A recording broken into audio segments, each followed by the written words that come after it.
Hello সবাই কেমন আছো? তো চলে আসলাম আজকে নতুন আরেকটা রেসিপি নিয়ে। ভিডিওটাকে স্কিপ করো না, পুরো ভিডিওটা দেখতে থাকো।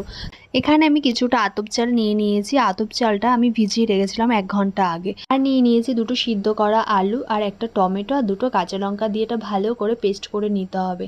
পেস্ট করার পর এরকম একটা ব্যাটার তৈরি করে নিতে হবে। যদি গাঢ় হয়ে যায় ব্যাটারটা তাহলে একটু জল দিয়ে দিতে হবে।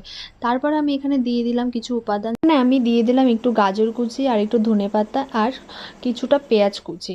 তারপর একটু সাদা তেল দিয়ে দিলাম আর একটু পরিমাণ মতো লবণ দিয়ে দেবো আর দিয়ে দেবো একটু সস। তারপরে ব্যাটারটাকে ভালো করে মিক্সড করতে হবে যতক্ষণ না তেলটার সাথে ব্যাটারটা ভালো করে মিক্সড হয়ে যায়। তারপরে এখানে আমি একটা তাওয়া নিয়ে নিয়েছি। তাওয়াটা গরম হয়ে যাওয়ার পরে তাওয়াটা গরম হয়ে গেলে তারপরে একটু তেল দিয়ে ব্রাশ করে নিতে হবে। তারপরে 1 চামচ ব্যাটার দিয়ে দিতে হবে। দিয়ে ওটা ঢাকা দিয়ে দিতে হবে। তারপরে ঢাকনাটা তুলে আবার একটু তেল ব্রাশ করে দিতে হবে পরোটাটার ওপর। তারপরে কি ভালোভাবে উল্টাপাল্টে ভেজে নিলেই হয়ে যাবে আমাদের রাইস পরোটা রেডি।